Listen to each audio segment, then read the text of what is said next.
बिस्मिल्लाहिर्रहमानिर्रहीम। अस्सलामुअलैकुम स्टूडेंट्स, हम कर रहे थे chapter number two real and complex number. तो अपने जितने भी प्रीवियस लेक्चर्स अभी तक हमने चैप्टर 2 के पढ़े, उन तमाम लेक्चर्स के अंदर हमने रियल नंबर को डील किया। तो आज का हमारा टॉपिक है कम्प्लेक्स नंबर। तो सबसे पहले हम देखते हैं कि कम्प्लेक्स नंबर को डिफ़ाइन कैसे करते हैं। ठीक है, रियल नंबर के बारे में बता दूं। रियल नंबर हमने डिफ़ाइन किया था, हमने कहा कि एक ऐसा नंबर जो क्या होता है, यूनियन रैशनल और इर्रेशनल का। ठीक है, ऐसा सेट ऑफ नंबर्स जिसके अंदर रैशनल और इर्रेशनल नंबर्स मौजूद होते हैं, उनको हम क्या कहते हैं, उनको हम रियल नंबर बोलते हैं। तो आज हम बात करते हैं कॉम्प्लेक्स नंबर की। A number of the form a plus B iota. ठीक है, a प्लस बी आयोटा, एक ऐसा नंबर जो a plus B iota form में मौजूद होता है, उसको हम क्या कहते हैं, complex number. Is called complex number. It is represented by z। तो हम कॉम्प्लेक्स नंबर को रिप्रेजेंट करवाने के लिए इन जनरल z यूज़ करते हैं, हम w भी यूज़ कर लेते हैं, बट इन जनरल जब हम बात करते हैं तो कॉम्प्लेक्स नंबर को राइट करवाने के लिए z यूज़ करते हैं। यानी कि z is equal to a plus B iota. तो ये हमारे पास क्या आ गया, एक कॉम्प्लेक्स नंबर आ गया। Where a b belongs to r। इसका मतलब ये होगा कि ये जो a और b हैं, ये हमारे पास a और b जो है, ये हमारे पास क्या है, ये रियल नंबर है। ये जो r लिखा है ये शो करवा रहा है सेट ऑफ रियल नंबर्स को। तो ये हमारे पास रियल नंबर्स हैं। The set of all complex number is denoted by C. जो कम्प्लेक्स नंबर का सेट है उसको हम किससे रिप्रेजेंट करवाते हैं, सी से रिप्रेजेंट करवाते हैं। And C is equal to, तो जो सी होता है इसको कैसे राइट करते हैं, सी को राइट करने के लिए Z such that Z is equal to A plus B iota. वो तमाम नंबर जो A plus B iota form में होते हैं। And A B belongs to R. और जो हमारे पास a और b होते हैं ये हमारे पास क्या होते हैं, ये रियल नंबर्स होते हैं। और जो आयोटा होता है, आयोटा का मतलब होगा स्क्वायर रूट ऑफ -1। तो यहाँ से स्टूडेंट्स एक और कॉन्सेप्ट मिला हमें कि ये जो iota is equal to -1 square root of -1 है। तो यहाँ से अगर दोनों तरफ स्क्वायर अप्लाई करवा दिया जाए तो इसका मतलब ये हुआ कि iota square is equal to -1 है। तो ये एक इम्पोर्टेंट रिज़ल्ट है जो हम क्या करेंगे, यूज़ करेंगे अपनी काफ़ी प्रॉब्लम्स के अंदर हम इसको यूज़ करेंगे। अब यहाँ देखिएगा, अभी बात की मैंने कि वो वाले नंबर जिनको a plus B iota form में लिखते हैं, z is equal to a plus B iota. तो इसके अंदर मैंने बॉक्स के अंदर a और b को बॉक्स के अंदर बंद कर दिया। तो इसके अंदर ये वाला जो a है जिसके साथ आयोटा नहीं लिखा, वो वाला नंबर जो आपके पास होगा वो क्या कहलाएगा, उसको कहते हैं real part of the complex number. तो ये जो कॉम्प्लेक्स नंबर हम पढ़ रहे हैं इसमें a को कहते हैं रियल पार्ट। और इसको रिप्रेजेंट कैसे करते हैं, क्योंकि ये नंबर z है तो r e z, real part of z। और इसी तरह ये जो हमारे पास b है इसको हम कहते हैं इमेजिनरी पार्ट। स्टूडेंट्स एक बात जहन में रखनी है आप लोगों ने, a प्लस बी आयोटा में जो सिर्फ b है, b को इमेजिनरी पार्ट कहेंगे, b आयोटा को इमेजिनरी पार्ट नहीं कहेंगे।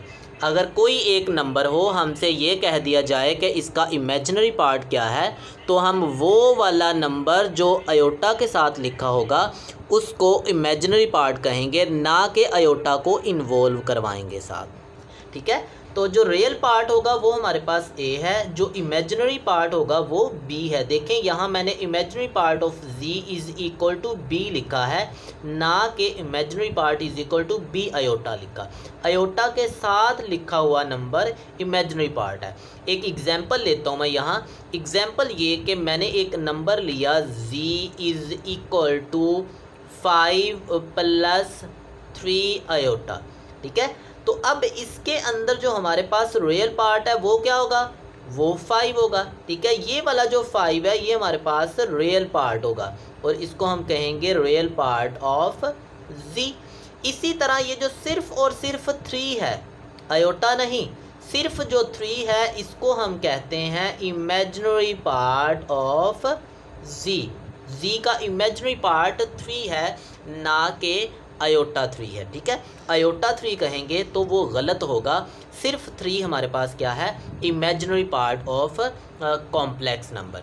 अब नेक्स्ट जो हमारे पास कॉम्प्लेक्स नंबर के अंदर प्रॉपर्टी आती है, फर्स्ट ऑफ ऑल हमारे पास क्या है, conjugate of a complex number. तो कॉम्प्लेक्स नंबर का कॉन्जुगेट क्या होता है उसको डिफाइन करवाता हूँ।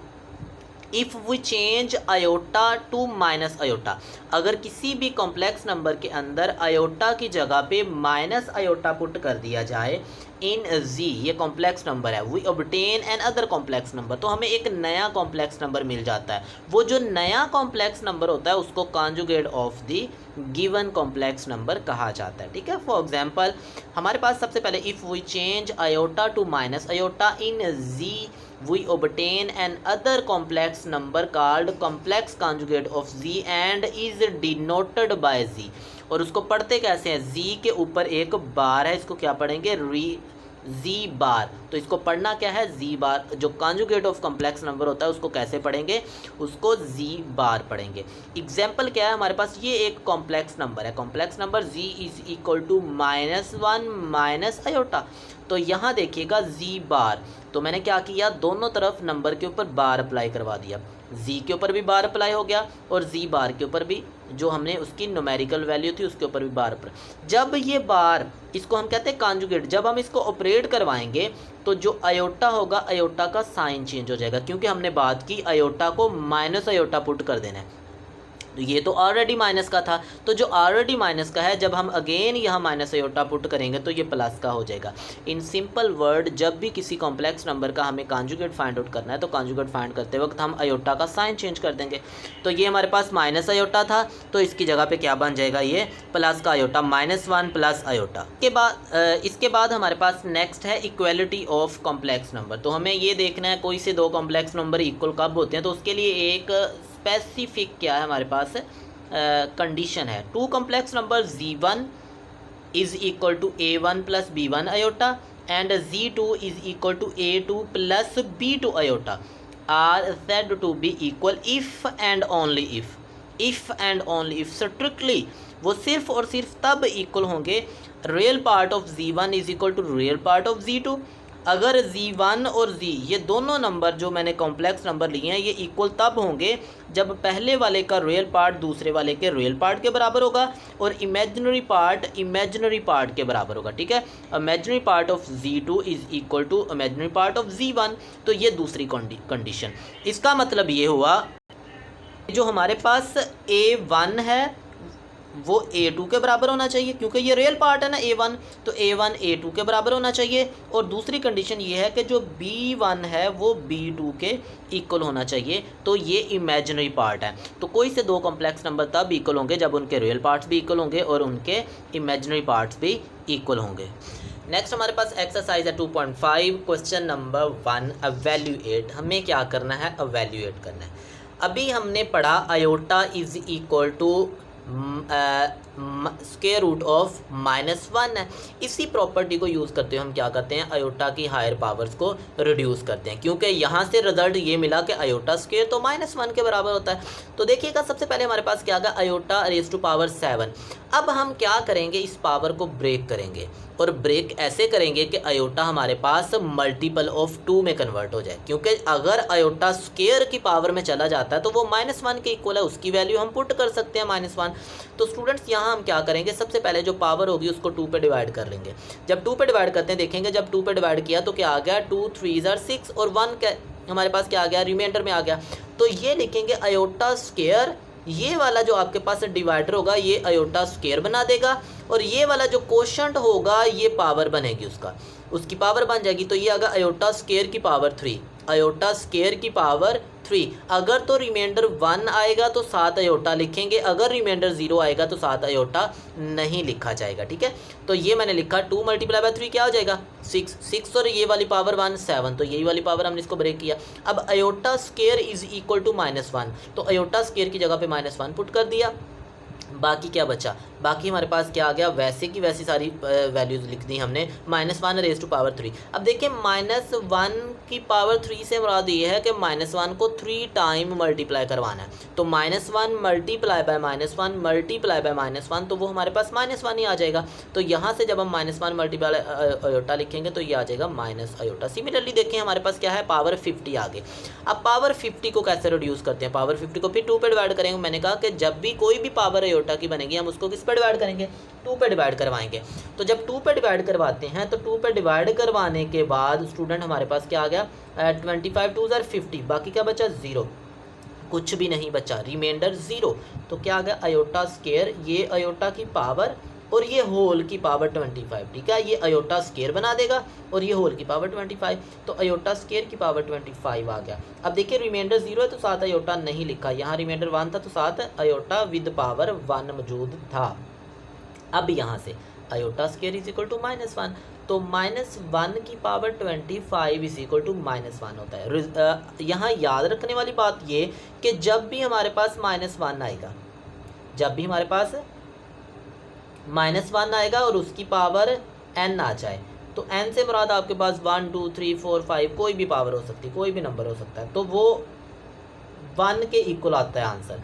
कब, जब आपका n जो होता है वो एक इवन नंबर होता है, ठीक है, और इसी का आंसर -1 की power n is equal to -1 होता है जब आपके पास n एक ओड नंबर होता है। तो इसका मतलब ये हुआ जब -1 की पावर n, अगर n कोई भी इवन नंबर, मतलब 2 आ जाता है, 4 आ जाता है, 6 आ जाता है, 8 आ जाता है, 10 आ जाता है, तो -1 की पावर जब भी इवन नंबर होगी तो वो प्लस का 1 बन जाएगा, और जब ओड नंबर होगी तो वो माइनस का 1 बन जाएगा। यहाँ देखें 3 क्या था, ओड नंबर है, तो -1 की पावर 3 -1 ही आएगी, और -1 की power 25 is an odd number. अगर ये ओड नंबर है तो इसका आंसर भी क्या आ जाएगा, -1, क्योंकि अगर n ओड होगा तो -1 ही आंसर आएगा। तो इस तरह हमने क्या किया, इसको रिड्यूस किया। मज़ीद देखते हैं, हमारे पास और भी क्वेश्चन मौजूद है। माइनस अयोटा की पावर 8 होल की पावर। अब देखें ब्रैकेट के अंदर माइनस मौजूद है, हमें इस ब्रैकेट को सबसे पहले सोल्व करना है। तो स्टूडेंट अभी मैंने बताया कि जब माइनस वैल्यूज़ की पावर इवन नंबर होती है तो माइनस ख़त्म हो जाता है, जब ओड नंबर होती है तो वो वैसे ही साथ मौजूद रहता है। अब यहाँ देखें जैसे कि यहाँ भी था, अगर वो इवन होगी तो क्या बन जाएगा, वो प्लस का 1 बन जाएगा। अब यहाँ से देखें जब इसको सोल्व करेंगे तो ये अयोटा -1 पावर 8 है, तो पावर 8 की वजह से, क्योंकि power 8 is an even number, तो इवन नंबर की वजह से ये -1 जो हो जाएगा ख़त्म हो जाएगा और सिर्फ अयोटा पे पावर रह जाएगी, और अयोटा की पावर 8। अब इस 8 पावर को हमें सिंप्लीफाई करना है। अयोटा पे आ गई है, पहले होल के ऊपर थी, माइनस भी था, माइनस के साथ भी ये पावर आ रही थी। अब हम क्या करते हैं, इसको सोल्व करते हैं। तो जब 2 पे डिवाइड करेंगे तो 4 2 ज़ार 8, तो ये बनेगा अयोटा स्केयर, और अयोटा स्केयर की पावर 4, क्योंकि रिमाइंडर 0 है तो साथ अयोटा नहीं लिखा जाएगा। तो यहाँ से अब हम क्या करते हैं, iota square is equal to -1 की power 4 is an even number. जब भी पावर इवन होगी तो -1 का आंसर +1 आएगा, और अगर पावर ओड होगी तो -1 का आंसर -1 आएगा। इसी तरह नेक्स्ट हमारे पास इधर आते हैं। अब यहाँ भी देखें पावर क्या है हमारे पास, पावर हमारे पास एक ओड नंबर आई है। जब पावर ओड नंबर होती है तो नेगेटिव वैसे ही साथ मौजूद रहता है, तो यहाँ देखें नेगेटिव वैसे ही साथ मौजूद है। जैसे यहाँ मैंने रूल भी बताया, जब पावर ओड होगी तो नेगेटिव वैसे ही मौजूद रहेगा, अगर इवन होगी तो नेगेटिव ब्रैकेट के अंदर से ख़त्म हो जाएगा, ठीक है। तो यहाँ से जब हम इसको पावर 5 को अब सिंप्लीफाई करते हैं, 2 पे डिवाइड किया, 2 2 ज़ार 4, बाकी क्या बचा 1, तो ये आ जाएगा अयोटा स्केयर की पावर 2, ठीक है, अयोटा स्केयर की पावर 2, और साथ 1 बचा है तो साथ अयोटा लिख देंगे, ठीक है। तो iota square is equal to -1 square, तो -1 मल्टीप्लाई बाय -1 प्लस का 1 आ जाएगा, और वो प्लस का 1 जब अयोटा से मल्टीप्लाई हो जाएगा तो वो प्लस का अयोटा, और ये वाला नेगेटिव साथ वैसे चलता जा रहा है। तो आंसर हमारे पास फाइनल जो आंसर आ जाएगा वो हमारे पास आ जाएगा माइनस अयोटा। नेक्स्ट हमारे पास है क्वेश्चन नंबर 2।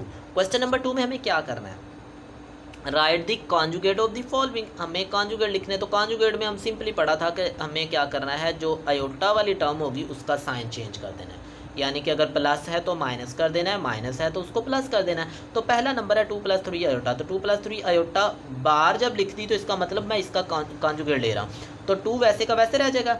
अब आयोटा वाली टर्म थी 3 आयोटा, तो 3 आयोटा प्लस का था तो माइनस का 3 आयोटा हो जाएगा। नेक्स्ट क्वेश्चन में 3 - 5 आयोटा, इसका कॉन्जुगेट ले रहा हूँ। कॉन्जुगेट लेना है तो ऊपर बार डाल देनी हमने। जब बार लिखेंगे तो अब देखें ये -5 आयोटा था, तो यहाँ हम क्या लिख देंगे इसको, प्लस का 5 आयोटा, क्योंकि कॉन्जुगेट में यही पढ़ा है हमने कि आयोटा का साइन चेंज हो जाना है। नेक्स्ट -4 - आयोटा, जब -4 - आयोटा का कॉन्जुगेट लेंगे तो माइनस का आयोटा था तो वो प्लस का आयोटा हो जाएगा। सिमिलरली लास्ट पार्ट है इसी का, आयोटा -3।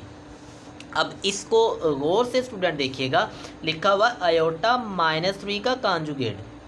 अब आप लोगों ने क्या करना है, आपने एक रूटीन बनी होनी है कि सेकंड टर्म का हमने साइन चेंज करना है। तो स्टूडेंट मैंने पहले भी कहा कि हमें सेकंड टर्म का साइन चेंज नहीं करना, हमें आयोटा वाली टर्म का साइन चेंज करना है। तो यहाँ जल्दी जल्दी में 3 को प्लस का 3 नहीं लिख देना, क्योंकि 3 हमारे पास क्या है, रियल पार्ट है ना कि इमेजिनरी पार्ट। तो साइन जो चेंज हो रहा है वो इमेजिनरी पार्ट का साइन चेंज हो रहा है। तो यहाँ आयोटा -3 है तो आयोटा प्लस का है, तो हम क्या करेंगे, प्लस वाले आयोटा को माइनस आयोटा लिख देंगे।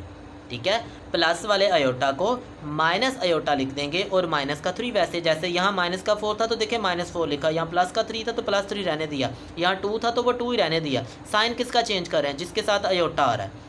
तो यहाँ भी आयोटा का साइन चेंज होगा, बाकी वैल्यू का साइन चेंज नहीं होगा। सेकंड टर्म का साइन चेंज नहीं करना, जस्ट पहले वाले टर्म में आयोटा मौजूद है, सिर्फ आयोटा का साइन चेंज करना है। ठीक है, तो इस तरह हम क्या कर सकते हैं, नंबर्स का कॉन्जुगेट भी ले सकते हैं। इसी तरह एक्सरसाइज का हमारे पास लास्ट क्वेश्चन है, right the real and imaginary part of the following numbers. हमें इनके रियल और इमेजिनरी पार्ट्स को लिखना है। ठीक है, जैसा कि मैंने एग्जाम्पल के अंदर भी बताया था कि रियल पार्ट और इमेजिनरी पार्ट कैसे फाइंड आउट करते हैं। ठीक है, तो पहले वाला है 1 + आयोटा। तो हम लेट कर लेते हैं कि ये वाला जो नंबर है, मेरे पास एक जी है, इसका नाम हमने जी रख लिया। तो सबसे पहले इसका नाम रख लिया कि ये जी के बराबर है, तो रियल पार्ट ऑफ जी। तो रियल पार्ट से मुराद ये होगा कि जो आयोटा के बगैर वैल्यू होती है उसको रियल पार्ट कहते हैं। तो ये जो 1 है, ये वाला जो 1 है, ये रियल पार्ट है। ठीक है, अब इमेजिनरी पार्ट भी लिखना है, तो जल्दी जल्दी में आयोटा को इमेजिनरी नहीं कह देना, आयोटा का कोएफिशिएंट जो है वो 1 है, तो हम लिखेंगे इमेजिनरी पार्ट = 1। तो ये जो 1 के आयोटा के साथ जो नंबर है, ये हमारे पास क्या होगा, उसका इमेजिनरी पार्ट होगा। तो ये रियल पार्ट 1 हो गया और ये imaginary part 1। Similarly next example है हमारे पास -1 + 2 आयोटा। तो इसको भी लेट कर लेते हैं, इसका नाम रख लेते हैं, नाम रखा हमने जी। तो जी में जो रियल पार्ट था वो रियल पार्ट -1 था, तो -1 रियल पार्ट। और इमेजिनरी पार्ट क्या है, जो आयोटा के साथ लिखा गया है। आयोटा के साथ क्या लिखा है, 2, तो 2 हमारे पास क्या होगा, imaginary part. 2 iota imaginary part नहीं है, 2 इमेजिनरी पार्ट है। 2 आयोटा को इमेजिनरी पार्ट नहीं कहना, जो आयोटा के साथ नंबर लिखा हुआ उसको इमेजिनरी बोलना है। तो ये वाला जो अकेला 2 है, ये हमारे पास क्या कहलाएगा, ये इमेजिनरी पार्ट कहलाएगा। सिमिलरली नेक्स्ट हमारे पास क्वेश्चन है -3 आयोटा। तो -3 आयोटा में हमें क्या करना है, यहाँ से रियल और इमेजिनरी पार्ट तो लेट कर लिया, ये जी के इक्वल है। अब देखें ये जी के इक्वल है, इसी को अगर मैं लिखना चाहूँ तो मैं लिख सकता हूँ 0 - 3 आयोटा। 0 है ना, ऐड करेंगे सब्ट्रैक्ट करेंगे कोई फ़र्क नहीं पड़ेगा। तो यहाँ से जो रियल पार्ट है वो ये 0 रियल पार्ट हो जाएगा, और जो इमेजिनरी पार्ट है वो हमारे पास आयोटा के साथ वाला नंबर, और आयोटा के साथ क्या लिखा हुआ, -3, जो यहाँ भी नज़र आ रहा है -3। तो ये जो -3 है इसको इमेजिनरी पार्ट बोलते हैं। सिमिलरली हमारे पास क्या आ गया, हमारे पास आ गया 2 + 0 आयोटा। तो 2 + 0 आयोटा में हमें उसको रियल और इमेजिनरी पार्ट के बारे में बताना है। तो लेट करते हैं कि हमारे पास क्या होगा कि ये एक नंबर है जिसका नाम हमने जी रख लिया।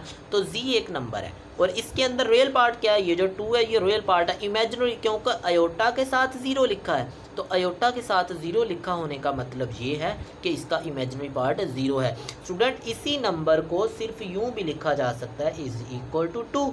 तो अगर इसको = 2 लिख दिया जाए तो इसका मतलब ये प्योरली रियल नंबर है। इसका कम्प्लेक्स पार्ट जो इमेजिनरी पार्ट है वो क्या होगा, 0 होगा। तो इमेजिनरी पार्ट इसका हम 0 लिख रहे हैं। नेक्स्ट हमारे पास लास्ट क्वेश्चन है एक्सरसाइज का, find the value of x and y if ये हमें क्या है, दो नंबर्स हैं, दोनों हमारे पास कॉम्प्लेक्स नंबर हैं, उनको रिलेट करके कहता है कि ये वाला कॉम्प्लेक्स नंबर इस कॉम्प्लेक्स नंबर के इक्वल है।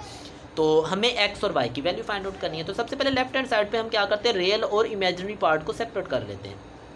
तो देखें एक्स और वन, एक्स प्लस वन इनके साथ अयोटा नहीं लिखा तो ये रियल पार्ट हुए, तो मैंने ब्रैकेट लगा दी कि ये रियल पार्ट है। अब अयोटा वाई ये इमेजिनरी पार्ट है। इसी तरह राइट साइड पे आ जाएं, 4 - 3 अयोटा, 4 रियल पार्ट है, -3 हमारे पास इमेजिनरी पार्ट है। तो देखें डेफिनेशन ऑफ कॉम्प्लेक्स नंबर क्या कहती है, जो डेफिनेशन है हमारे पास इक्वलिटी ऑफ कॉम्प्लेक्स नंबर की, वो ये थी कि कोई से दो कॉम्प्लेक्स नंबर तब इक्वल होंगे जब उनका रियल पार्ट भी इक्वल होगा, तो ये रियल पार्ट्स हैं, और उनके कॉम्प्लेक्स पार्ट्स भी इक्वल होंगे। अब देखिए रियल पार्ट, लेफ्ट पे रियल क्या है, x + 1, राइट पे रियल क्या है, 4, तो इसका मतलब ये होगा x + 1 = 4, x + 1 = 4, real parts are equal, तो हमने कहा रियल पार्ट्स इक्वल होते हैं। दूसरी बात इमेजिनरी पार्ट्स, तो y = -3, इधर y इमेजिनरी है, इधर -3 इमेजिनरी है, तो स्टूडेंट्स इसको अयोटा y -3 अयोटा नहीं लिख देना, बाद में कहें कि कटिंग कर दी, अयोटा अयोटा से कट गया।